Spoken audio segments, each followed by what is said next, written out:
El Colegio Mexicano de Ortopedia, en su 75 aniversario, presenta su segundo Congreso Virtual 2021.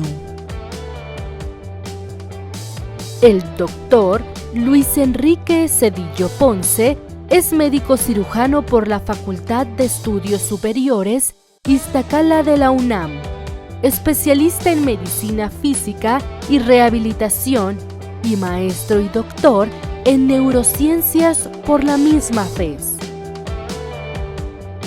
Cuenta con diversos diplomados, como el de ecografía, obtenido en el Hospital General de la Raza, y el de distonías en el Texas Pain Institute, en Estados Unidos.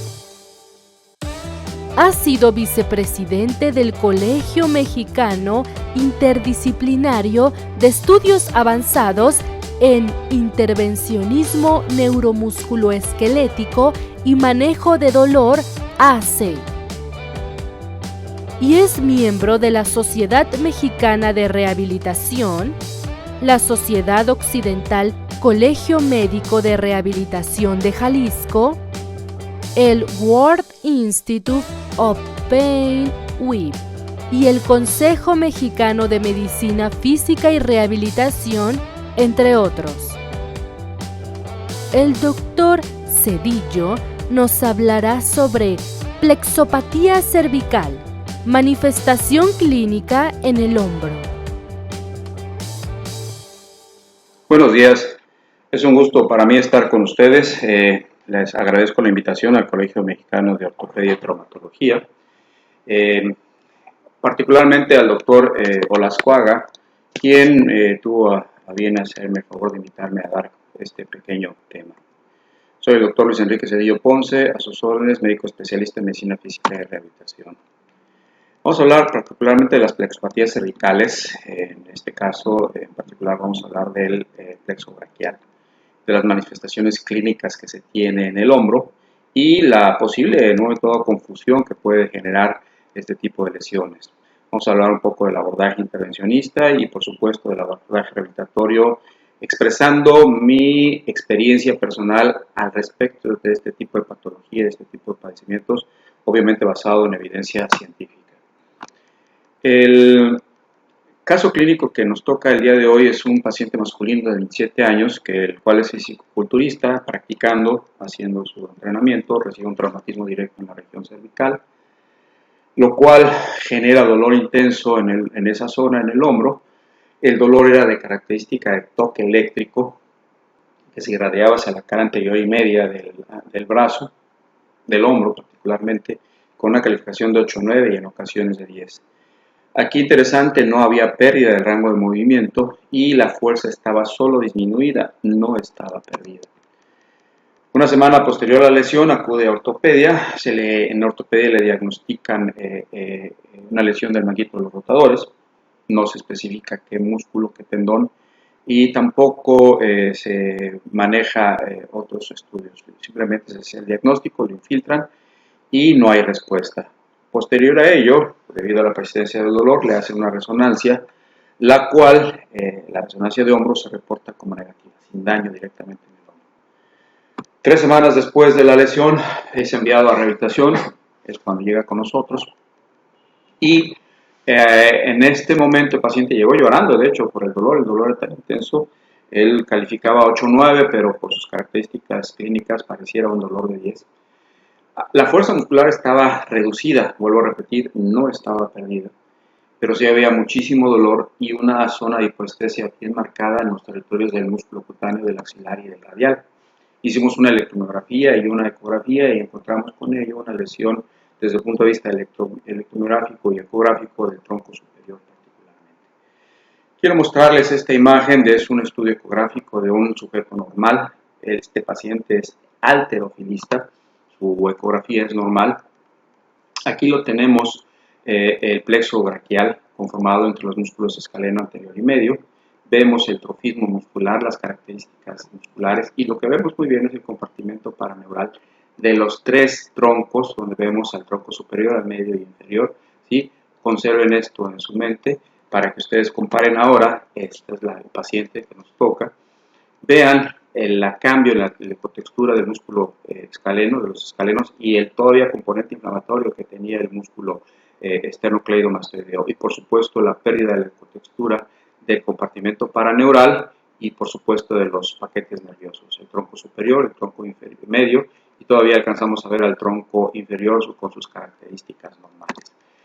A nivel supraclavicular, el nervio todavía no ha generado su componente de degeneración de daño, por lo tanto, a nivel supraclavicular, el plexo braquial, antes de sus divisiones, lo podemos observar perfectamente bien con su compartimento paraneural, el epineuro, el perineuro, el endoneuro, está de muy buenas características. Sin embargo, los músculos escalenos pues, todavía estaban con daño a este nivel. Esta es la neuroconducción que se hace a nivel axilar, del nervio axilar, y vean el tamaño del potencial con respecto del lado izquierdo y el lado derecho, con una disminución de la amplitud particularmente. Las velocidades de neuroconducción no estaban muy modificadas, pero sí la amplitud de los potenciales, y muy importante la presencia de ondas positivas y vibraciones tanto para el tríceps braquial como el deltoides medio. Entonces se establece el diagnóstico del tronco, la lesión del tronco superior, y se decide hacer un bloqueo antiinflamatorio de plexo braquial, particularmente del tronco superior y de la raíz C5 del lado derecho, utilizando una técnica triple guiada con ecografía, electromiografía y fluoroscopía. Este es el control fluoroscópico previo al procedimiento. Y aquí estamos haciendo el abordaje particularmente de la raíz C5. En este caso, vuelvo a repetir, fue triple guiado, utilizando fluoroscopía, utilizando ultrasonido y utilizando electromiografía. Hacemos un pequeño cambio en la posición del fluoroscopio para estar seguros de la posición de la aguja. Desde el punto de vista ecográfico, lo que hacemos es un abordaje interescalénico, utilizando un transductor lineal de 14 MHz. El abordaje que hacemos es un abordaje en fuera de plano. Y lo que utilizamos en este caso fue dipropionato de betametasona combinado con gilocaína y ropivacaína. Aquí vemos el abordaje del plexo. Este es el tronco superior, aquí lo tenemos circunscrito. Lo que estamos viendo es la instilación del plexo en un abordaje fuera de plano. Estamos haciendo una técnica no circunferenciada del tronco. Aquí vemos nuevamente cómo se instila. Queda rodeado el tronco superior del plexo braquial. Esta es la monitorización del procedimiento. Este es pre-bloqueo, esto es 5 minutos post-bloqueo. Nuestro criterio aquí es, utilizamos la raíz C5 en el sitio de estimulación y captamos a nivel del músculo deltoides. Y lo que observamos fue una reducción del potencial en un 50%. Nuestro criterio de éxito para el procedimiento es tener una reducción del potencial motor, de la amplitud del potencial motor, de un 50% o más.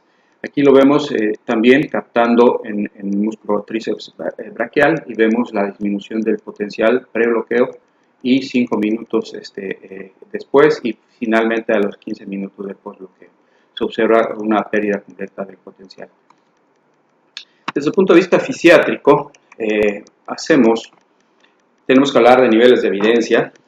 Muy importante el nivel de evidencia 1. El nivel de evidencia 1 es los mejores estudios aleatorizados, doble ciego, multicéntricos, tienen un nivel de evidencia muy alto. Desafortunadamente, mucho de lo que se hace en medicina, el nivel de evidencia que se cuenta es un nivel de evidencia 4, que son reportes de casos, que son manejos de ese tipo de situaciones, donde no se obtiene una evidencia científica clara, y por lo tanto la evidencia tiende a ser pobre. Desafortunadamente, mucho de lo que se hace en medicina y particularmente en rehabilitación, no quiero hablar de ortopedia y otras áreas, pero mucho de lo que se hace en rehabilitación tiene este nivel de evidencia que a mucha gente no le gusta decirlo, pero pues yo en lo personal siempre lo hago. Entonces, pero sí es muy importante decir que, por ejemplo, a nivel de evidencia científica, el ejercicio físico tiene un nivel 1, clase A. ¿Por qué? Porque ha demostrado el tratamiento de ejercicio físico cambios en la electrofisiología, fíjense, hasta en un 55%. Podemos obtener cambios en la sarcómera en un 70% muy rápidamente, y cambio en el hueso también en un 65%. Y estamos hablando de este estudio que se hizo en el 2018 en neuropatía periférica, donde se incluye neuropatía compresiva y neuropatía traumática. A diferencia de los estudios que se han hecho desde el punto de vista de la electroterapia, incluyendo corrientes eléctricas, ultrasonido, láser, en fin, todas estas modalidades terapéuticas que tenemos en la medicina física y rehabilitación, el nivel de evidencia que poseen es un nivel 4, es decir, no tiene una evidencia, un valor tan alto como ocurre con el ejercicio físico. Entonces, tomando en consideración esa parte, a este paciente en particular se le hizo tratamiento fisiátrico con la aplicación de corriente eléctrica, con la aplicación de ultrasonido, porque tiene un valor terapéutico demostrado, aunque su nivel de evidencia no es muy alto, pero sí lo hicimos, en este caso, un programa de ejercicio. En este caso utilizamos hidroterapia mixta porque utilizamos ejercicio dentro del tanque terapéutico, utilizando alguna técnica que llamamos carga isotónica con cadena cerrada. Esto permite trabajar de manera excéntrica los músculos y concéntrica, permite una combinación de trabajo isométrico y isotónico, evita el riesgo de daño articular, sobre todo en las lesiones articulares. Trabajar dentro del tanque terapéutico y haciendo este tipo de ejercicio, el riesgo de daño articular es muchísimo menor, sobre todo cuando estamos hablando de patología de miembro pélvico. Mejora la fuerza y algo muy importante, y esta es la razón por la que utilizamos muchísimo esta técnica, por lo menos con nosotros aquí en la clínica, porque estimula la propiocepción. Todos los receptores articulares y toda la propiocepción se ve favorecida. Por lo tanto, el paciente va a mejorar su postura y esto en muchos casos le da seguridad. Este es el tanque terapéutico, está trabajando el paciente precisamente con elásticos, utilizando cadena cerrada, ¿sí? Y la resistencia que ofrecen los elásticos, la resistencia que ofrece el agua dentro del tanque, es lo que va a favorecer finalmente todo esto. ¿Qué se obtuvo 5 días después del procedimiento del bloqueo? Una reducción del dolor en una escala visual análoga de 1, hubo un incremento de la movilidad con mayor facilidad y de la fuerza muscular. Al 5.º día ya tenemos un músculo calificado en 4 y actualmente la calificación del paciente es 5 y el paciente sigue compitiendo. Nuestras conclusiones son: el valor, el procedimiento de triple guía, ecografía, ultrasonido, fluoroscopía, tiene un valor diagnóstico terapéutico. Particularmente hay una gran especificidad, sobre todo en el diagnóstico con estudios doble guiados. Cuando utilizamos neuroconducción, hacemos electromiografía y lo combinamos con ecografía, la especificidad del estudio se levanta hasta un 98%. Desde el punto de vista terapéutico, hay una reducción del dolor de manera importante y una mejoría en las escalas funcionales en todos estos procedimientos, cuando sobre todo se hace doble o triple guía. Y esto puede ser hasta en un 90%, cuando en otros casos podemos obtener mejorías de un 70 a un 80%. El riesgo se disminuye porque evita las complicaciones, dado que tenemos una visión clara del paquete vascular y del tejido nervioso, podemos abordarlo sin riesgo a daño del mismo, hasta en un 95%, cuando en otras consideraciones, cuando se hace por vía anatómica únicamente o una sola técnica, el riesgo puede ser mucho más alto, ¿no?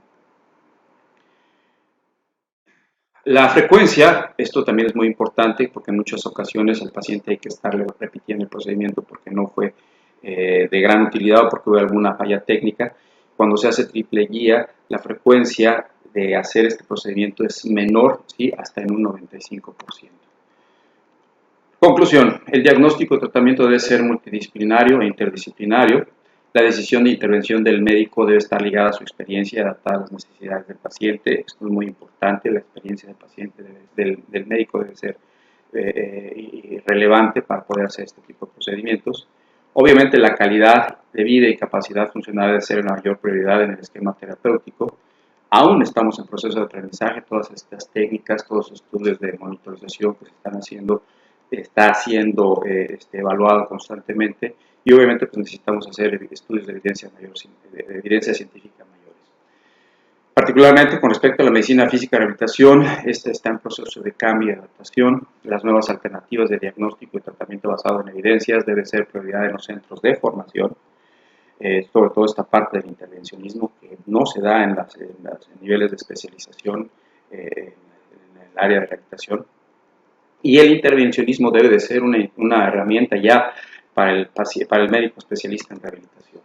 Les agradezco su atención. Están invitados a Puerto Vallarta. Este es un atardecer de Puerto Vallarta. Muchísimas gracias.